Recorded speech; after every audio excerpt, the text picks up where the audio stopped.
Hi, I'm Dan Munoz, and this is a quick take on Philosopher Citizen.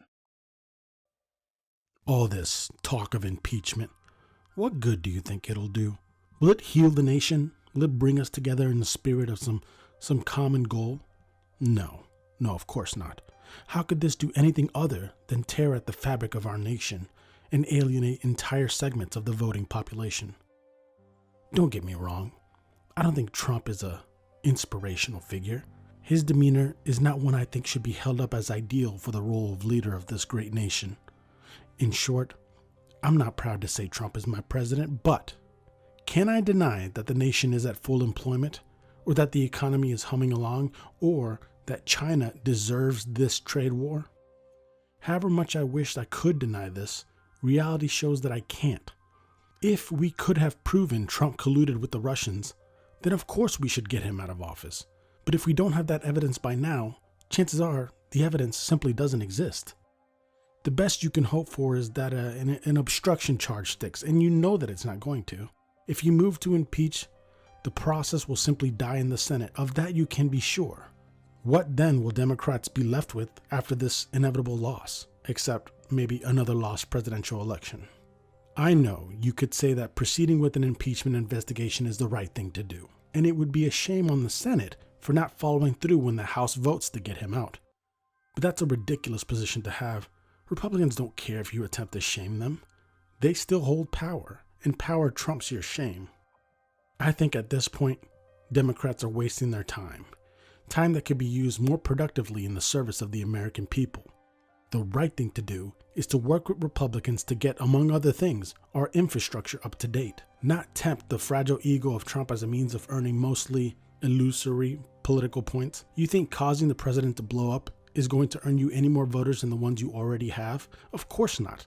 You scored points with your base, not with those whom you need to convert. Pelosi said that she accused Trump of a, quote, cover-up as a means of cooling down talks of impeachment within the party. To be frank, when I read that claim in the New York Times, my mouth literally fell open. The absurdity of the claim was just too much for me. That accusation was crafted to provoke Trump into storming out of negotiations. You can't poke a bear in the eye and expect him not to get enraged.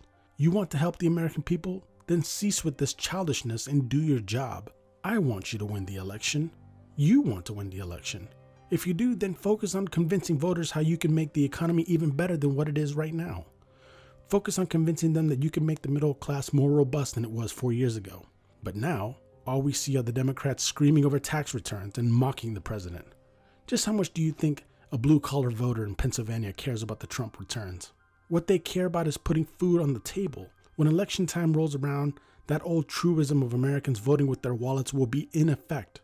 Mock him all you want, but the economy is in great shape. It doesn't matter if you claim that the recovery began under Obama. Those arguments always fall flat. Also, don't think you can take comfort in Trump's low approval ratings.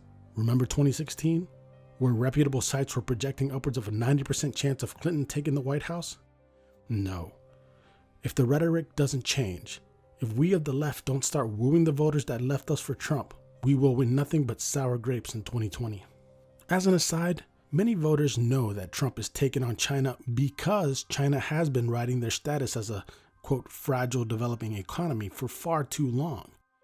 Everything was fine when all we were getting from the Chinese were inconsequential rubber duckies. But that economy is now pumping out 5G telecommunications equipment. It's stealing plans for the next gen fighter planes. It's laying claim to islands in the South China Sea and pushing the US out. It's due time we took them on, which is indeed what Trump is doing, and I can't fault him for that. It's true, trade is good. But trade is good only if it is fair.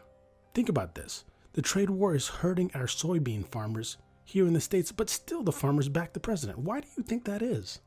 Yet Biden, the presumed frontrunner, gets on stage and dismisses the whole operation, claiming that China is not something we should be concerned with.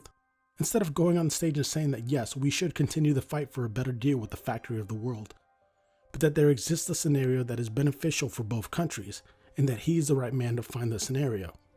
Sadly, I've yet to hear this position from anyone. This has been Philosopher Citizen. Thank you for listening.